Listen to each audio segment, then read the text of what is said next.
Bom dia, graça e paz. Mais um dia na presença do Senhor. Hoje estou um pouco melhor em relação a ontem, estou meio boldo, né? Então, vamos ficar bem. Em nome de Jesus. Vamos ver como o meu estômago se comporta hoje. Ontem nós falamos a primeira parte, é a segunda, né? Mas sobre os itens, foi a primeira parte. Falamos sobre a couraça e o cinto, né? O cinto da verdade, a couraça da justiça. E hoje nós vamos falar sobre as sandálias e o escudo. Em Efésios 6, nos versículos 15 e 16, está escrito assim: E tendo os pés calçados com a prontidão do evangelho da paz. Além disso, usem o escudo da fé, com o qual vocês poderão apagar todas as setas inflamadas do maligno. Continuando, então, vamos estudar cada item. Primeiro são as sandálias. Estou colocando aí agora a foto. Quero que vocês observem as sandálias. Como elas são de couro, firmes, costuradas. Eu imagino como dava trabalho esse pessoal antigamente, principalmente costurar essas sandálias que eles andavam. Para que elas fossem fortes, para andar a caminhada que eles andavam. Os quilômetros, léguas, dias em lugares pedregosos, nada de asfalto, era tudo no barro, nas montanhas, na relva, no deserto, nas pedras. Então vejam as sandálias, como elas deveriam ser fortes. Vamos lá. Para que existiam? Para que eram, né? Qual era para que as sandálias? Qual era a definição delas? O papel delas dentro da armadura? Elas eram utilizadas nas lutas corporais, porém existia necessidade de rapidez e mobilidade que as tornavam ideais.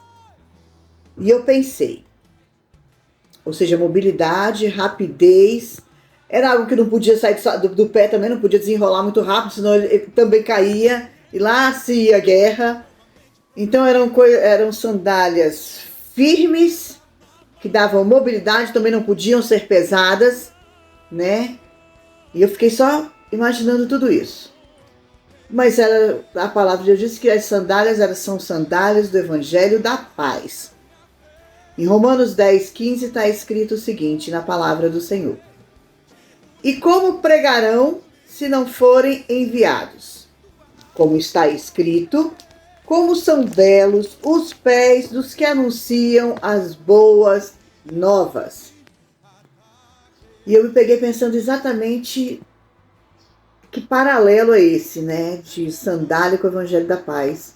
Realmente o Evangelho tem rapidez. A gente quer que Jesus Cristo volte, para que a igreja dele suba.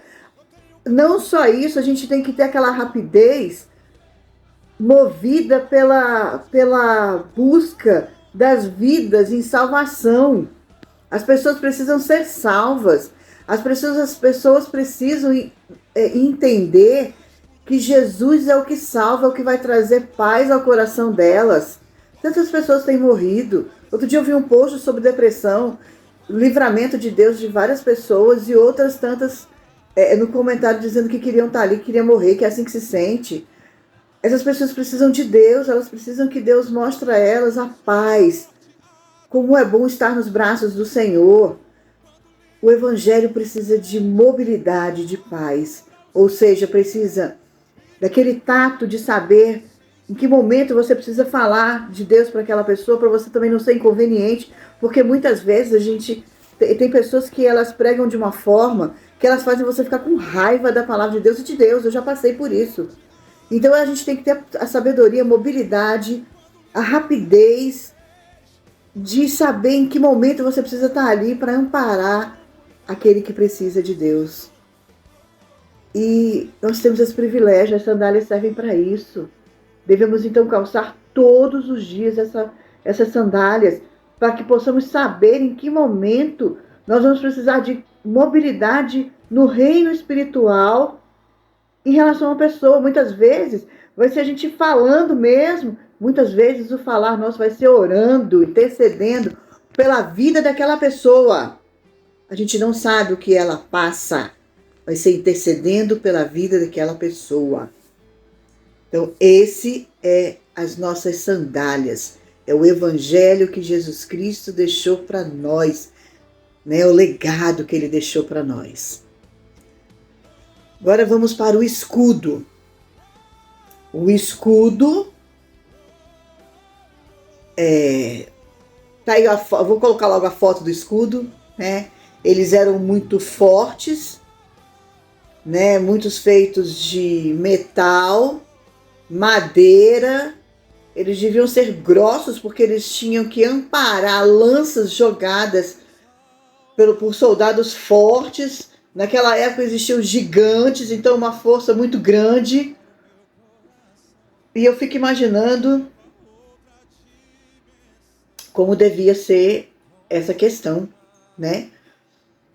E olha só, ele devia pesar, eles deviam ser homens muito fortes, porque de qualquer forma o escudo devia pesar de alguma forma, né? Mas de uma forma que também não podia ser tão pesado que ele não conseguisse carregar, né? Tinha que ser um pesado que ele desse conta de carregar. E aí, então, agora nós vamos para o escudo. Ele fala que é o escudo da fé. Em Romanos 10, 17, diz assim a palavra do Senhor: consequentemente, a fé vem por ouvir a mensagem, e a mensagem é ouvida mediante a palavra de Cristo. A fé vem pela outra versão, diz que a fé vem pelo ouvir a palavra de Deus. Lembra quando eu compartilhei há uns dias atrás sobre o lobo negro e o lobo branco da lenda Cherokee? Qual dentro dele você está alimentando? É a questão das obras da carne versus a santificação no espírito? Qual deles nós estamos alimentando dentro de nós? A mesma coisa é a fé. A palavra de Deus diz que a fé, se a gente tivesse a fé como um grão de mostarda, um grão de mostarda é tão pequenininho. Sabe aqueles pães que tem pão com gergelim? Pois é, a mostarda, se não me engano, ela é a metade daquele gergelim do pão. Pois é, se a gente tivesse a fé daquele tamanho, nós moveríamos montes. Só que eu já ouvi uma vez falando que a questão não é o tamanho da mostarda, do grão da mostarda, é o tamanho que a mostarda fica após ser adubada e crescida, né? O plantou, cresceu, adubou, ela se transforma numa árvore imensa.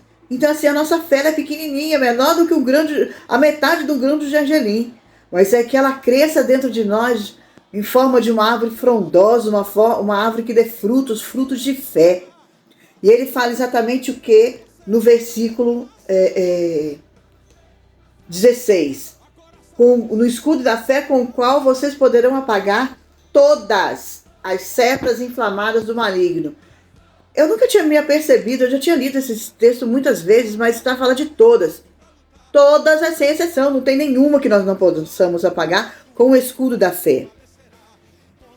E a questão, quando eu leio em Romanos 10 sobre a palavra de Deus, a fé vem pelo ouvir a palavra de Deus, ele me remete a Mateus 4, quando o Espírito do Senhor, após Jesus ter sido batizado por João Batista nas águas, ele é levado pelo Espírito Santo ao deserto para ser tentado. E eu lembro que eu sempre digo que a tentação a gente corre. Pois é, a gente corre, mas nós corremos enfrentando a palavra de Deus. Quando eu digo corremos, é o seguinte: você está num local aonde vou dar um exemplo bem básico. Você está num local, sua família está passando fome e você vê um dinheiro sobrando.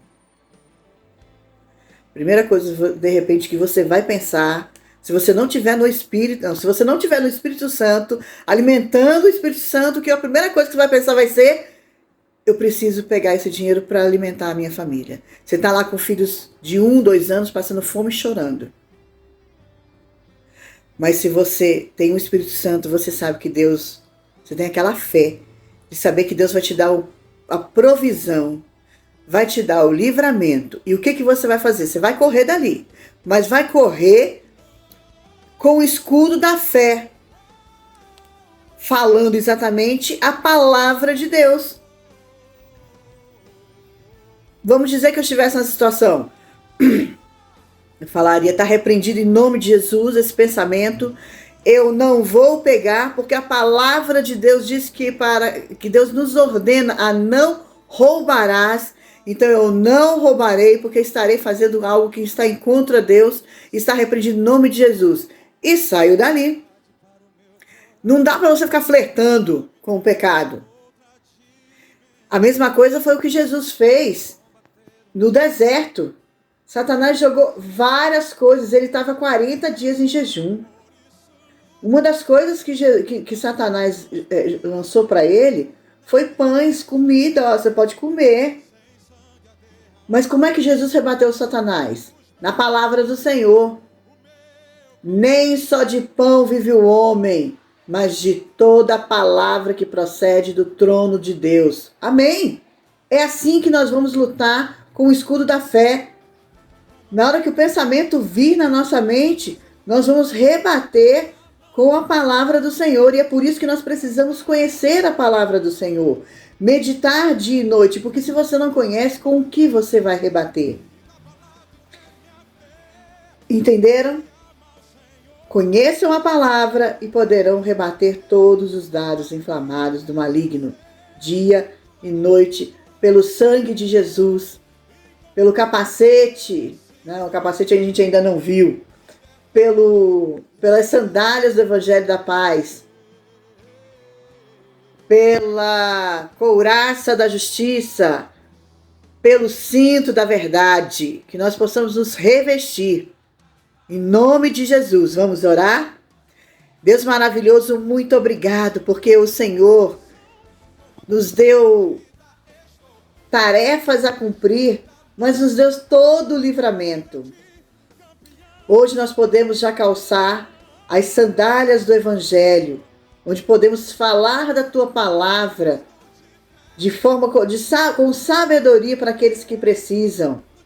Ou simplesmente, muitas vezes, naquele momento, orar e interceder por aquela vida.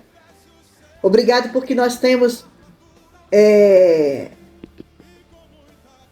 o cinto da verdade, que é a Tua palavra, que é a salvação em Jesus Cristo que nós temos. Obrigado, Jesus, porque o Senhor é a nossa verdade. Muito obrigado. Obrigado, nós vestimos agora a couraça da justiça. Obrigado, Jesus, porque o Senhor nos justifica de toda a condenação, de todo o pecado. É o Teu sangue que nos lava e purifica e justifica. Obrigado. Nos revestimos no escudo da fé, falando em todo tempo a palavra do Senhor. E ainda que não saibamos tudo que está por trás desses exemplos, que possamos estar com o capacete da salvação e a espada do Espírito. Obrigada, Pai, nos abençoa, em nome de Jesus. Amém, amém. Deus nos abençoe, um bom trabalho e que Deus possa ser mais uma vez honrado e glorificado em nossas vidas.